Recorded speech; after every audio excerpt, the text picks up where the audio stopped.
Hello students, how are you? Hope you all are doing well. आज हम पढ़ेंगे आपकी व्याकरण बोध का पाठ 21 संवाद लेखन। संवाद लेखन मीन्स डायलॉग, है ना? आपको पता होगा ना, डायलॉग राइटिंग। जब हम नाटक वगैरह देखते हैं ना, जैसे आपने स्कूल में भी नाटक वगैरह किया होगा या फिर अन्य जगह पर आपने देखा होगा, स्टेज पर नाटक प्रस्तुत करते हैं जो, तो उनमें जो बोला जाता है ना, वही क्या है, डायलॉग है। जो एक जितने लोग नाटक में पार्टिसिपेट करते हैं तो वे सब क्या है, अपने अपने डायलॉग्स तैयार करते हैं ना, तो वही क्या है, संवाद लेखन, है ना। चलिए हम इसे पढ़ते हैं।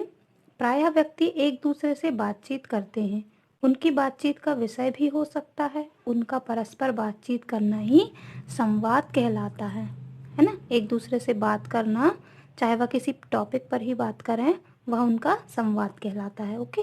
प्रत्येक संवाद के लिए दो या दो से अधिक व्यक्तियों का होना आवश्यक होता है। आप अकेले तो ही बात नहीं कर सकते, है ना, इसलिए आपको बातचीत करने के लिए दो या दो से अधिक व्यक्तियों की आवश्यकता होती ही है ना। आप संवाद लेखन के लिए देखिए, निम्नलिखित बातों का ध्यान रखना आवश्यक है, ध्यान रखना चाहिए। फर्स्ट है, संवाद छोटे तथा सरल भाषा में होने चाहिए। संवाद विषय के अनुकूल तथा एक दूसरे से जुड़े हों। संवाद पात्रों के अनुकूल हों। संवादों में बनावटीपन नहीं होना चाहिए, है ना। अब देखिए यहाँ पर दो यात्री, संवाद लेखन किस पर है? दो यात्री बस की प्रतीक्षा में बस स्टॉप पर काफ़ी देर से खड़े हैं। आइए सुने वे किस प्रकार, किस विषय पर और क्या संवाद कर रहे हैं। ओके। बस की प्रतीक्षा कर रहे दो यात्रियों के बीच यह संवाद। जैसे आप भी कहीं जाते हैं, बस स्टॉप पर खड़े होते हैं और बस आने में यदि टाइम रहता है तो आप के आसपास जो भी रहते हैं आप उनसे बातचीत करते हैं ना। यह उसी प्रकार की बातचीत का एक संवाद दिया है यहाँ पर। ठीक है। पहला यात्री बोलता है, आपको कहाँ जाना है? दूसरा बोलता है, जयपुर। फिर पहला यात्री बोलता है, आप किस बस से जाएंगे? दूसरा यात्री बोला, पौन घंटा हो गया, 316 नंबर की बस की प्रतीक्षा कर रहा हूँ, है ना। आप ये देख रहे हैं ना, now look at this picture. ये पहला यात्री, दूसरा यात्री, है ना, ये दोनों ये यात्री हैं, है ना, जो बस स्टॉप पर खड़े हुए एक दूसरे से बातचीत कर रहे हैं। ठीक है ना। एक दूसरे से पूछ रहे हैं कि आपको कहाँ जाना है, किस बस से जाएंगे। पहला यात्री बोलता है, बसें समय पर आती ही नहीं, बस वालों ने 1 सप्ताह से हड़ताल कर रखी है। दूसरा यात्री बोलता है, भाई आम आदमी की परेशानी कौन समझता है? पहला यात्री बोलता है, हाँ, इन अफसरों को बस में चलना पड़े तो पता चले। दूसरा यात्री बोलता है, हम आप ही क्या कर सकते हैं? तपती दोपहर में बस स्टैंड पर खड़े खड़े झुलसते रहिए बस, है ना। तो यह थे दो यात्रियों की बीच के संवाद थे, जो बस की प्रतीक्षा कर रहे थे और एक दूसरे से बातें कर रहे थे। तो यह क्या हुआ, एक दूसरे के बीच ये संवाद, है ना, संवाद लेखन का यह फर्स्ट टॉपिक था। चलिए दूसरा टॉपिक हम पढ़ते हैं। आइए अब कुछ अन्य संवाद पढ़ते हैं। पहला है, नई अध्यापिका के विषय में दो छात्राओं के बीच संवाद, है ना। नई कोई टीचर आई हुई है तो उनके विषय में दो स्टूडेंट्स के बीच में यह संवाद है। पहला है, देखिए, मानसी बोलती है, अंग्रेजी की नई मैडम तो बहुत अच्छा पढ़ाती है।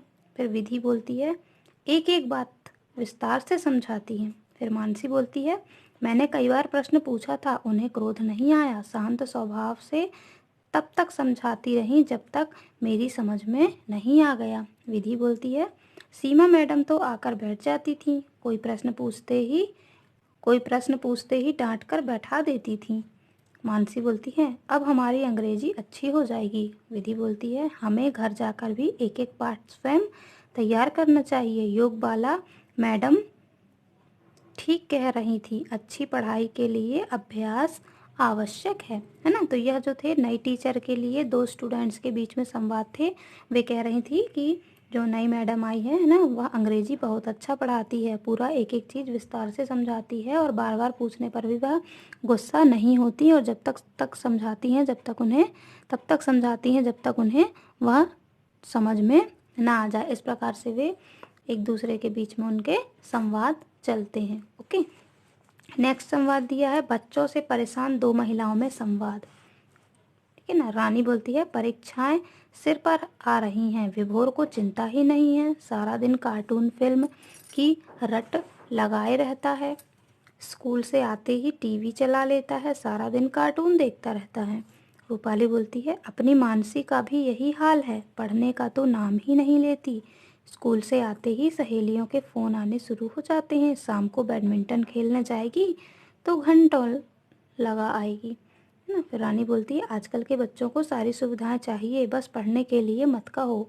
रूपाली बोलती है हमारी काव्या को ही देख लो, छठी में आ गई है, रसोई में तो घुसने का नाम ही नहीं लेती, घर के काम के समय होमवर्क करने का बहाना बना देती है, ना जाने खेल के समय यह होमवर्क क्यों याद नहीं आता।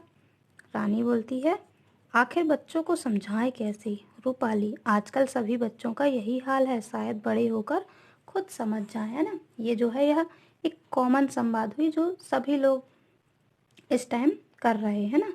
ये तो ऐसे ही नॉर्मल बताया गया है, बट अभी लॉकडाउन के टाइम में ये संवाद नॉर्मल हो गया है। ओके ओके स्टूडेंट्स, तो नेक्स्ट संवाद देखिए, है ना। ये नहीं आप अच्छे से रीड कीजिएगा, जन्मदिन के कार्यक्रम के संबंध में दो मित्रों में संवाद। उसके बाद कुछ अन्य संवाद भी दिए हुए हैं जिन्हें आप अच्छे से रीड करिएगा। ओके, उसके बाद देखिए आपको एक्सरसाइज के लिए कुछ संवाद दिए हुए हैं लिखने के लिए। ये परीक्षा परिणाम अच्छा ना होने पर प्रधानाचार्य और विद्यार्थियों के बीच संवाद हुआ, है ना, बीच हुआ संवाद। ये आपको व्यक्त करना है कि किस प्रकार से हो सकता है। फिर है पिकनिक के कार्यक्रम के संबंध में दो सहेलियों के बीच संवाद, ताजमहल देखकर लौटे भाई बहन में संवाद, है ना, स्कूल के वार्षिक उत्सव के लिए संवाद। इसी प्रकार से ये संवाद आप ट्राई कीजिएगा लिखने के लिए। Okay students, okay, bye bye, have a good day.